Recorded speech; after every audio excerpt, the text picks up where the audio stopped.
þessa fræsara hafið þið líklega séð áður.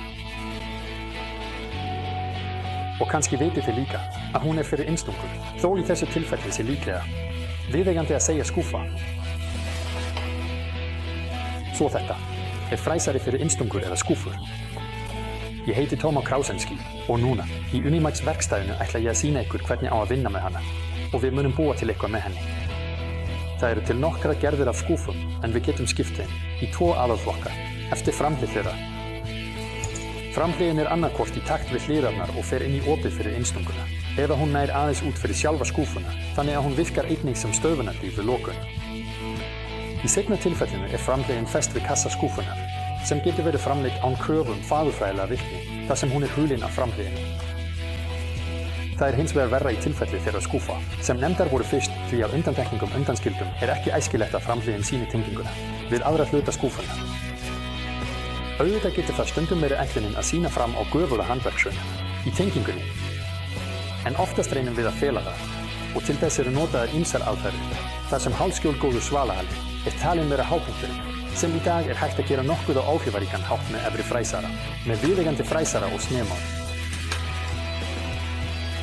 Tilgangur þess skýr. Það formtengill sem þolir fullkomlega kraftinn sem verkar við að draga út skúfu og samt falinn frá framhliða sín.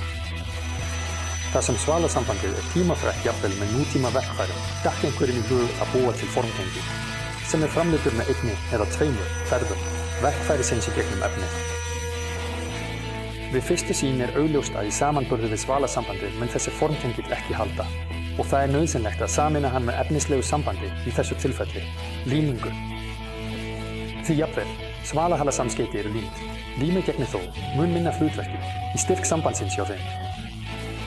Á hinn bóginn tryggja nútíma hágera lím styrk sambandsins sem meiri en styrkur sjálfslímda efnisins í þessu tilfelli viðar. Fræðilega séð því hægt að festa framhliðina á restina af skúfunni bara með beinni límingu og það mun einnig halda. Einfalda formtengingin okkar stekkar hins vegar meðal annars snertifötin fyrir límingu og skilgreinir gagnkvæma stöðu hlutana þegar þeir eru klemmdir saman, svo þeir renna ekki til, á móti hvor öðrum, á fljótandi límlæginu. Hvernig á þá að nota þessa áhugaverðu fræsara? Fyrst og fremst þarftu einhvers konar fræsiborð.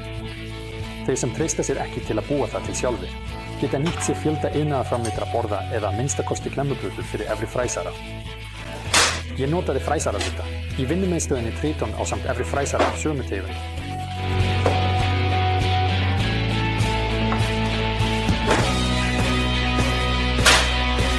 Sjálft verkfærið, fræsarinn, býður Unimax með skafti sem 12 mm í þvermál. Eftir að verkfærið hefur verið fest kemur það mikilvægasta, nefnilega að stilla hæð og dýpt fræsunar. Þú getur farið eftir aðferðinni tilraun og mistök, eða nota nokkur hjálpartæki til að stilla hratt og nákvæmlega. Réttmæti stillingarinnar staðfest á einhverjum afstöðum. Með því að fræsa raufina í framhliðinni tvisvarsinnum, færðu framhlið með framlengingu. Þú hefur örugglega hugsað að hægt sé að nota þessa tengingu við framleiðslu á ýmsum kössum og þú hefur rétt fyrir þér.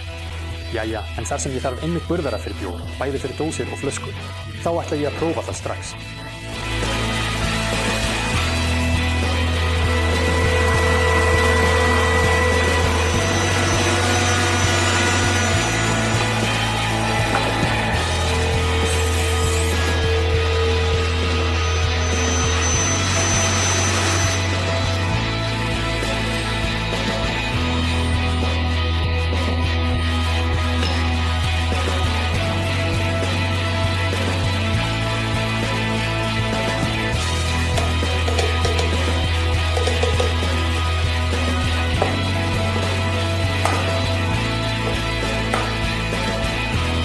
Hvaða kassi sem með skúfufræsara spurning nokkra mínútur.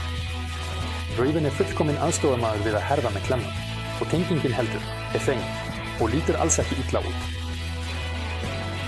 Ef þessi fræsari vakti áhuga þeim, eins og minn, finnur þú tengil á hann, undir myndbandinu eins og á alla vörur sem hjálpuðu mér við vinnuna.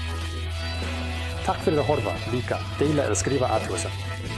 Og ef þú vilt sjá næsta myndband frá Unimax verkstæðinu fyrst, vinsamlegast smelltu á áskrifa hnappinn og bjöllutáknið.